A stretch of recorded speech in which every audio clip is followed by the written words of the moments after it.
Nursing വിദ്യാർത്ഥി ആദിത്യന്റെ മരണത്തിൽ ഞെട്ടിക്കുന്ന കൂടുതൽ വിവരങ്ങൾ പുറത്ത്.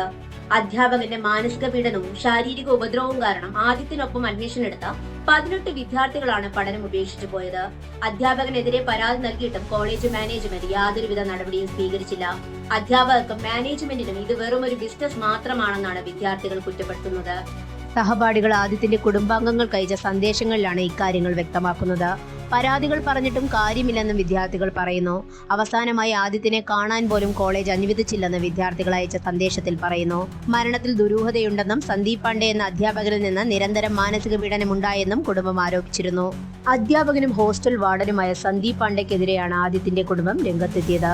ആദിത്യനെ സന്ദീപ് മാനസികമായി പീഡിപ്പിച്ചു, ലഹരി ഉപയോഗിക്കുന്നവനെന്ന് പറഞ്ഞു പരത്തി.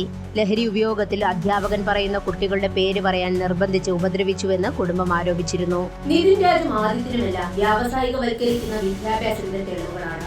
ഇനിയും എത്ര വിദ്യാർത്ഥികളാണ് ഈ മാറുന്ന വിദ്യാഭ്യാസത്തിന്റെ ഇരകളാകേണ്ടത്?